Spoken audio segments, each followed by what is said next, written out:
नमस्कार मित्रांनो, रेस्पिरेटरी ट्रॅकमधील लॅरिंक्सच्या भागानंतर आपण पुढचा भाग पाहणार आहोत, तो म्हणजे ट्रकिया। ही आपल्यासमोर आहे रेस्पिरेटरी ऑर्गनचे डायग्राम। त्यापैकी यामध्ये आपल्याला दिसतो म्हणजे ट्रकीचा पार्ट दिसत आहे। हा आहे इपिग्लॉटिस, हा आहे थायरॉइड कार्टिलेज, हा आहे क्रिकॉइड कार्टिलेज।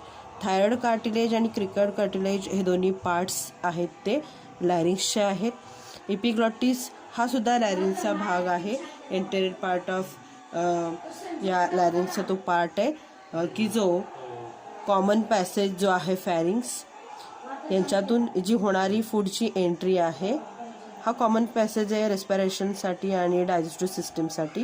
तर हा इपिग्लॉटिस काय करतो, तर ती ओपनिंग जी आहे क्लोज और ओपन करायचं काम हा इपिग्लॉटिसचं आहे। सो हा पार्ट थायरॉइड कार्टिलेज आणि cricoid cartilage. After that this is the tube like structure.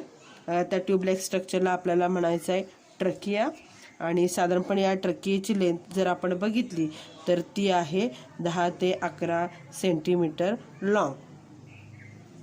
So ट्रकियाची length किती झाली, 10 to 11 सेंटीमीटर। जर याचं आपण इंटरनल लाइनिंग जर बघितलं, it is line with the ciliated epithelium and suppose this one is the C shaped cartilage rings are there. So that C shape cartilage ring हे जर तुम्ही विचार केला तर हे पाठीमागून सुद्धा अशा रिंग्स असतात का, तर सी शेप्ड कार्टिलेज म्हणजे कसं साधारणपणे हा असा सी शेप्ड कार्टिलेज आहे की जो फक्त आपल्याला जो दिसतोय व्हेंट्रल सरफेस आहे, व्हेंट्रल सरफेसलाच हे सी शेप्ड कार्टिलेज दिसतात। पाठीमागची जी साईड आहे ही ओपनिंग आहे, ती ओपनिंग याचं काम काय, हा ओपन का आहे, तर या रेस्पिरेटरी ट्रॅकच्या खाली वर्टिब्रल कॉलम आहे आणि तो वर्टिब्रल कॉलम त्याला पाठीमागून सपोर्ट करतोय। सो सी शेप कार्टिलेज फक्त आपल्याला व्हेंट्रलीस पाहायला मिळतात। आणि पुढे जाऊन विषय होतोय तो म्हणजे याच्यामध्ये नंबर्स किती असतात, हे सी शेप रिंग्स किती असतात त्या ट्रॅकीमध्ये, तर हे व्हेरिएबल आहे। साधारणपणे जे हे सी शेप्ड कार्टिलेज रिंग, जेवढे कार्टिलेज रिंग्स आपल्याला बघायला मिळतात। सो याचं फंक्शन काय आहे, तर इथं ट्रकी जो आहे तो या दोन लंग्सना होल्ड करायचं काम करतोय, त्यामुळे याच्यामध्ये रिजिडिटी फॉर्म क्रिएट होणं गरजेचं आहे। आणि हे याला रिजिडिटी क्रिएट करायचं काम कोण करतात, तर हे सी शेप्ड कार्टिलेज रिंग्स करतात। एक लक्षात ठेवायचं मित्रांनो, ही वाईन पाईप जी आहे ती पॅसेजिंगचं काम करते आहे। एअरवरून येणारी जी एअर आहे या ट्रकीमधून पुढे लंग्सपर्यंत पोहोचवण्याचं काम ही ट्रकिया करते। सो त्याच्यामध्ये असणारं जे लायनिंग आहे ते लायनिंग कशाचं असणार आहे, तर सिलिएटेड इपिथेलियमने असणार आहे। आणि ही ट्यूब सपोर्ट केली जाते ते म्हणजे सी शेप्ड कार्टिलेज रिंग। आणि हे सी शेप कार्टिलेज रिंग ही इनकम्प्लीट का आहे त्याचं आता कारण सांगितलं की ह्या दोन ज्या पाईप्स आहेत, या ट्रकीची पाईप आणि या ट्रकीच्या पाईपच्या खालोखाल असणारे ती म्हणजे इसोफॅगसची पाईप आहे, ज्याला आपण म्हणतो की डायजेस्टिव्ह ट्रॅकचा तो एक पार्ट आहे।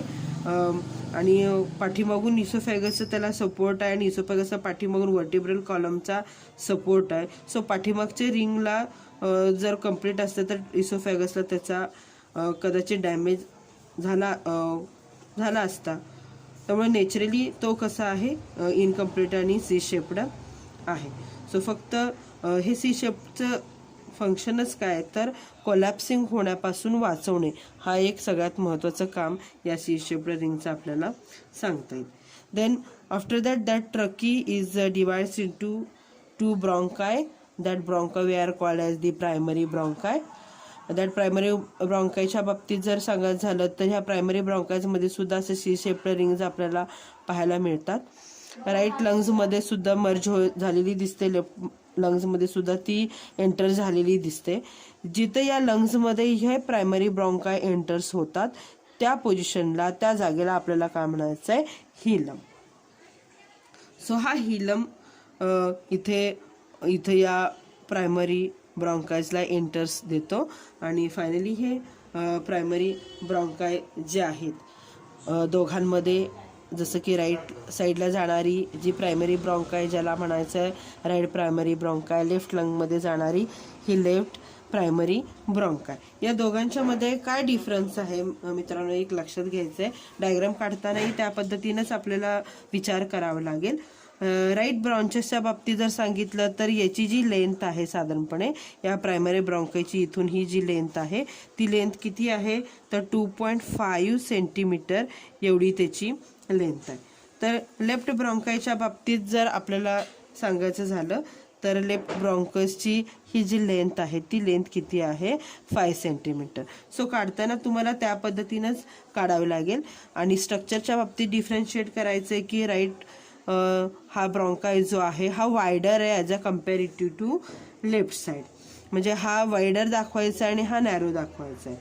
आणि काढत असताना हा मोर व्हर्टिकल काढायचा. थोडंसं माझे हॉरिझॉन्टलच झाले, काढताना हा थोडासा व्हर्टिकल आला पाहिजे आणि ही जी ब्रॉन्काय आहे ती थोडीशी हॉरिझॉन्टल असली पाहिजे.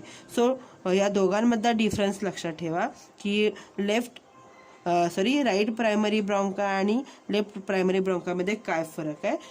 या प्रायमरी ब्रॉन्कायची लेंथ आहे 2.5 सेंटीमीटर, तर लेफ्ट प्रायमरी ब्रॉन्कायची लेंथ आहे 5 सेंटीमीटर. राईट प्रायमरी ब्रॉन्काय हा वायडर आहे as a comparative to left. हा मोर व्हर्टिकल आहे, तर हा लेफ्ट प्रायमरी ब्रॉन्काय जो आहे तो हा मोर हॉरिझॉन्टल आपल्याला बघायला मिळेल. सो हे झालं प्रायमरी ब्रॉन्कायच्या बाबतीत.